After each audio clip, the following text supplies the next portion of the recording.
are you a good friend? Are you a good friend to your friends? Are your friends good to you? You know, who do you call people when you are stuck and down? Or do you make TikTok videos by yourself? Which, you know, and you get, I mean, literally, people who are depressed make TikTok videos by themselves. I don't know how many times they reshoot that either. To post it to get the validation for their feelings. But to call a friend and say the same thing you're struggling with is actually more difficult. Why doesn't the industry exist? Because typically... we take it for granted. Yeah, so the demand isn't there for those kinds of things. But that's the problem, which is I think the demand is there, we don't realize it, right? Like we know that our relationships fail and our marriages fail, so there's an entire industry to help us maintain better relationships. Well, friendships fail, and we think we have friends, yet we still struggle and feel lonely. If you have good friendship, you will not feel lonely. You may have moments of loneliness, and in those periods, you will pick up the phone and say to your friend, I need you, I'm lonely.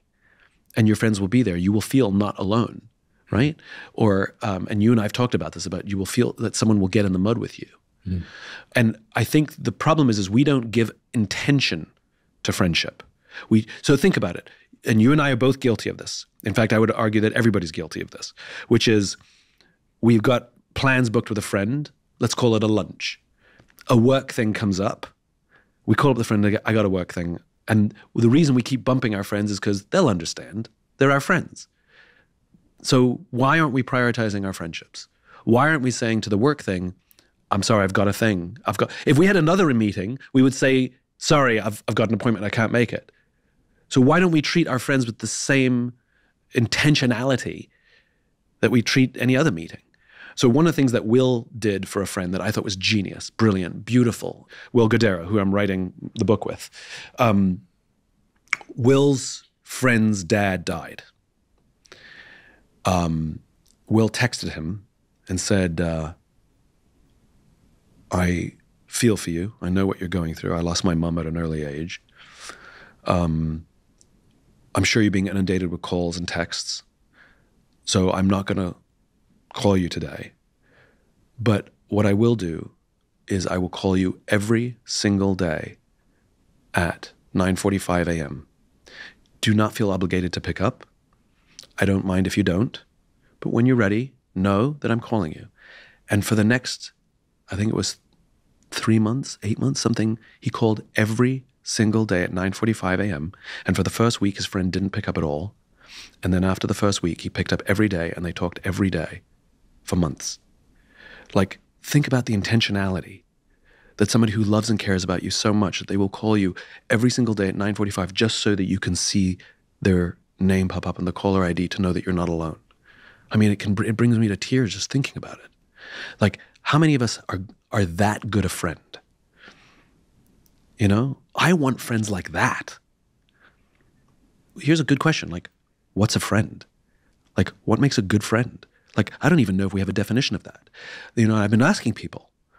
And somebody said to me, well, somebody who's there for you in, you know, to support you in the hard times. That's a real friend, right? And I got thinking, and I talked to somebody else. She has a friend who she calls Mr. Schadenfreude because he seems to love when things go wrong. So in hard times, he's always there. He's always there in hard times. He gives the shoulder to lean on. He's giving advice. But in good times, he's nowhere to be seen. And so what happens is it creates this horrible sort of codependent relationship that you want to keep the hard times because that wonderful human being is always there, so you never want to let go and you become codependent. And so you realize that there's something called a fair-weathered friend who's only there in the good times, but be equally cynical and suspicious of the foul-weathered friends who's only there in the hard times because somehow it makes them feel good about themselves, but they're not there for the good times. And so you realize what's the value of good time versus bad time. So yes, you and I have friends that in hard times we would call them. But I would bet money that you have even fewer friends that you want to text out of the blue and say, I won an award. Right? Think about that. Like, if something goes wrong, I've got a group of friends, I've probably got a dozen people I could say, I need your help. Things have gone horribly wrong. I need your advice. But if something amazing happens to me, that number probably shrinks down to 4. that I'm going to text out of the blue and go, something amazing happened today, and not feel like I'm bragging, not feel like I'm trying to overwhelm them or prove them that I'm better than them, but knowing that they will be so happy for me. And so I've started thinking that maybe a friend isn't just the person who's there for you in the hard times, but the person you can go to in the great times. Think about that. I have fewer friends that I can go to when things go perfectly than I would go to when things go wrong. So are those my true friends? So this is on the journey I'm on. I'm trying to understand what friend means, and I'm trying to understand the responsibility we have to look after those friends. You look at all the longevity studies, all the blue zone work. Sure, they eat healthy. Sure, they walk a lot, but they also eat with each other. Whereas you look at some of the people who are promoting sort of longevity and all of those biohacks and how you have to exercise the certain way and eat the certain way, you'll find a lot of them are pretty unhappy people and pretty lonely people. I don't think they're going to live very long, right? So here's a crazy, crazy one. Here's a crazy, crazy one. Physiologically, right? What are the most important organs to keep strong for longevity? Like, we know the data, right? So I'll tell you what they are, right? Number one, heart, obviously. That makes perfect sense, right? You got to have a healthy heart if you want to live a long time, right? Second one, lungs. Got to have healthy lungs to live a long time. Cardio and all the rest of it, right? Don't smoke. Like, we know that. Makes perfect sense. Do you know what the third most important organ is? I don't know. I was going to say the brain, but...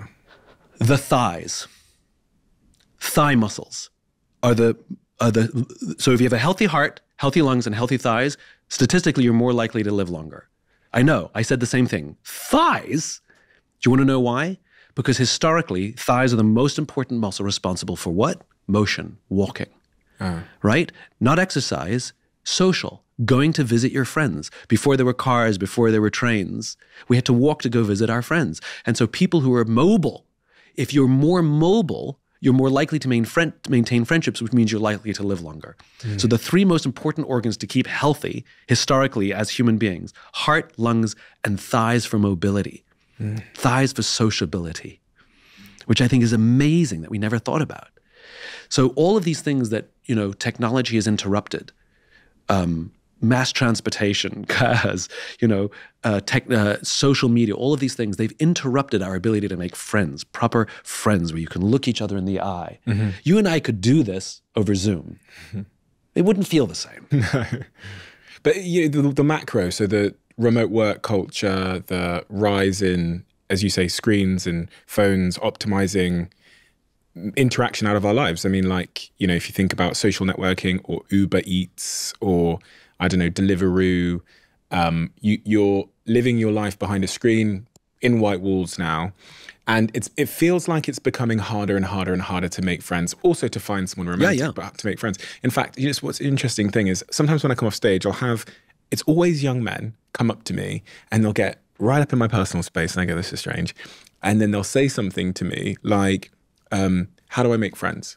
And I respect them so much for saying it because I can see how difficult it is for them to utter those words. And I reflect on I was doing something at Canary Wharf and a kid in the front row, in a crowd of 500 people, they're all wearing suits because they're working in the corporate world. He's surrounded by 500 of his peers, his age, in the front row past the microphone. His question to me on stage is, how do I make friends? Yeah.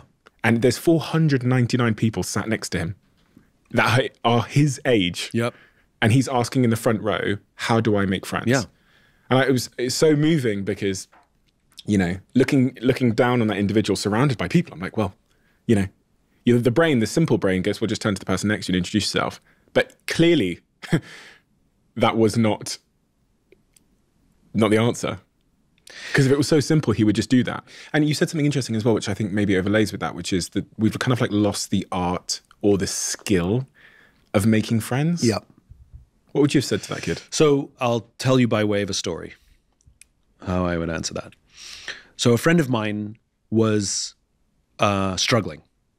Her career, it wasn't going as well as she'd wanted.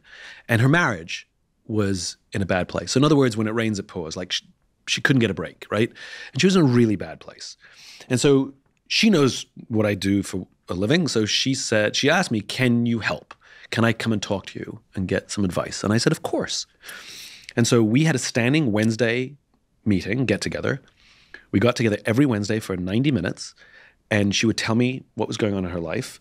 I gave her some advice. She felt amazing when she left me. It lasted about 2 days, and then she'd go back into her slump, and then we'd get together the next Wednesday. She'd feel amazing for about 2 days, and she'd go back into her slump, and this went on for months. This was our pattern, right? So I thought I was doing good work, and then I'd just rinse and repeat, right? Then I remembered my own work, and I remembered Alcoholics Anonymous, which is the final step. The 12th step is service. Helping somebody who's struggling with the problem you're struggling with, right, is the way to actually help you overcome your problem. So I have struggles, I have needs, I have insecurities, and I don't have a safe outlet to talk to. So she's one of my closest friends in the world. I trust her implicitly. So I said to her, I need the coaching as well. Can we split our time? 45 minutes for me, 45 minutes for you. And she agreed. And I knew what I was doing, right? There was kind of an experiment happening, which I didn't let on, which is I wanted her to help me as a way of helping herself. And so what ended up happening was it would cease to be 45. We got together, and for 90 minutes we talked about me. And then the next Wednesday, we got together, and for 90 minutes we talked about me. And then we got together, and for 90 minutes we talked about me. And within about 3 or 4 weeks, her life was full on back on track, fully back on track. Because when you help someone with a thing that you're struggling with, you actually end up solving your own problems. Mm-hmm. And so what I would say to that kid is find somebody who's struggling to make a friend and help them make a friend. Make it an act of service. Because fundamentally, if we dig down deep, the true skill that we've lost is service. We've overemphasized taking over giving. We've overemphasized selfish over selfless. Selfish is important. Taking is important, but not at the expense of giving and not at the expense of serving. If you love the Diary of a CEO brand and you watch this channel, please do me a huge favor. Become part of the 15% of the viewers on this channel that have hit the subscribe button. It helps us tremendously, and the bigger the channel gets, the bigger the guests.